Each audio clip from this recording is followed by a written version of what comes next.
Assalamualaikum warahmatullahi wabarakatuh. Saya Uswatul Hasanah, NIM T 2019-8021 akan menerangkan materi tentang fotorespirasi. Sebelumnya, apa sih fotorespirasi itu? Fotorespirasi berasal dari kata foto yang artinya cahaya dan respirasi yang artinya menghasilkan oksigen dan karbon dioksida. Fotorespirasi merupakan rangsangan cahaya terhadap laju respirasi, di mana karbon dioksida yang dihasilkan oleh respirasi pada kebanyakan tumpang tinggi menunjukkan bahwa laju respirasinya lebih cepat dalam keadaan terang daripada dalam keadaan gelap.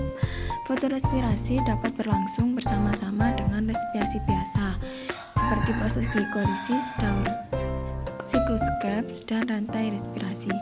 Respirasi biasa mempunyai laju yang sama dalam keadaan terang maupun gelap. Selain itu, yang juga membedakan respirasi biasa dengan fotorespirasi adalah tanggapannya terhadap oksigen, di mana kenaikan oksigen pada konsentrasi 2% sampai 21% menyebabkan kenaikan respirasi biasa sangat kecil, sedangkan fotorespirasi mengalami kenaikan yang lebih tinggi. Faktor yang mempengaruhi respirasi. Di sini ada dua faktor, yaitu faktor internal dan faktor eksternal. Yang pertama, faktor internal, yaitu faktor protoplasmik dan konsentrasi substrat respirasi yang tersedia. Protoplasmik yaitu faktor di mana kualitas dan kuantitas protoplasma yang berada di dalam sel akan mempengaruhi laju respirasi, di mana kuantitas dan kualitasnya sangat bergantung pada umur tanaman. Selanjutnya, faktor konsentrasi substrat respirasi yang bersedia. Semakin banyak konsentrasi substrat, maka konsentrasi juga akan jelas semakin cepat. Begitupun sebaliknya. Faktor yang kedua yaitu faktor eksternal, yaitu dari luar tumbuhan, seperti temperatur, suhu, cahaya, konsentrasi oksigen, ketersediaan air, dan luka pada tanaman. Nah, di slide ini terdapat dua gambar. Yang pertama, gambar yang di bawah merupakan proses siklus fotorespirasi. Saya akan menjelaskan tentang siklus fotorespirasi terlebih dahulu. Rubisco itu memulai memfiksasi karbon dalam siklus Kelvin dan juga bergabung dengan oksigen untuk memulai fotorespirasi. Kemudian, siklus aktif dari Rubisco ini tidak dapat membedakan dua substrat yang serupa, yaitu O, CO, dan OO. Aktivitas Rubisco untuk karbon dioksida 80 kali lebih tinggi daripada oksigen. Namun, karbon dioksida rendah, yaitu 350 ppm, menjadi oksigen, yaitu 20%. Siklus fotorespirasi di siklus Kelvin yaitu sekitar 30%. Dalam kloroplas, Rubisco ini bergabung dengan RuBB dan oksigen. Nah, RuBB yang dimakan pun dipecah menjadi 2 karbon, 2 fosfoglykolat, dan 3 PGA. 2 fosfoglikolat tadi diubah menjadi glikolat dalam kloroplas dan diangkut ke peroksisom. Kemudian glikolat ini dioksidasi oleh oksigen menjadi gluksiolat dan hidrogen peroksida. Hidrogen peroksida diubah menjadi air dan oksigen. Nah, gluksiolat ini diubah menjadi glusin dalam peroksisom dan kemudian di dalam mitokondria itu akan diangkut. Selanjutnya saya akan menjelaskan dua gambar bulatan yang ada di atas, yaitu gambar proses fotorespirasi. Fotorespirasi menggambarkan proses biokimia yang diinduksi cahaya yang mengubah 2 fosfoglikolat menjadi 3 fosfogliserat dan disertai pengambilan oksigen dan pelepasan karbon dioksida. Fotorespirasi ini merupakan jalur utama metabolisme pada banyak tumbuhan. Fotorespirasi diinisiasi oleh kompetisi oksigen dengan karbon dioksida di daerah aktif enzim Rubisco yang menghasilkan 2 fosfoglikolat dalam jumlah besar pada siang hari. Pada dasarnya, fotorespirasi berperan sebagai proses perbaikan sisa atau metabolisme yang mengubah produk sampingan 2-fosfoglikolat yang beracun menjadi 3-fosfogliserat yang menjadi perantara siklus Kelvin-Benson yang berguna. Nah, pada slide ini terdapat gambar proses fotorespirasi yang terjadi pada tumbuhan C3, C4, dan CAM. Adapun keterangannya akan dijelaskan di slide selanjutnya. Pada tumbuhan C3, laju fotorespirasinya sangat tinggi. Di sini dikarenakan pada tumbuhan C3 fungsi enzim RUDP adalah ganda, yakni untuk mengikat karbon dioksida dan mengikat oksigen untuk fotorespirasi.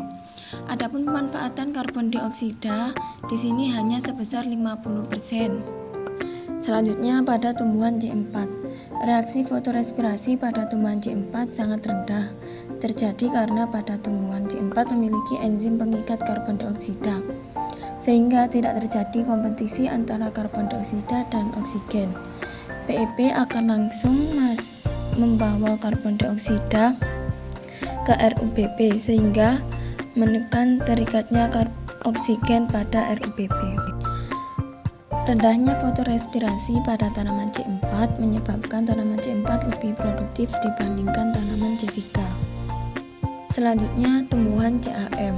Tumbuhan CAM memiliki laju respirasi yang rendah, seperti pada tumbuhan C4.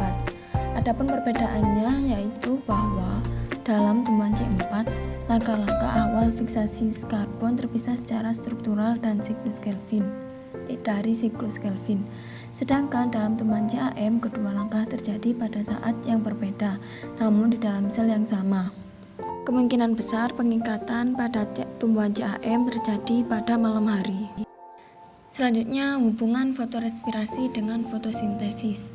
Respirasi ini adalah istilah yang negatif yang mempresentasikan kerugian yang parah pada proses penggunaan energi cahaya pada organisme fotosintetik dalam memfiksasi karbon dioksida untuk mesintesis karbohidrat.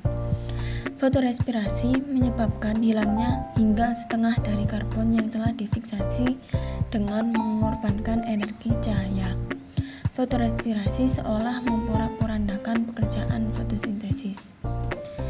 Fotorespirasi juga sangat mempengaruhi fotosintesis.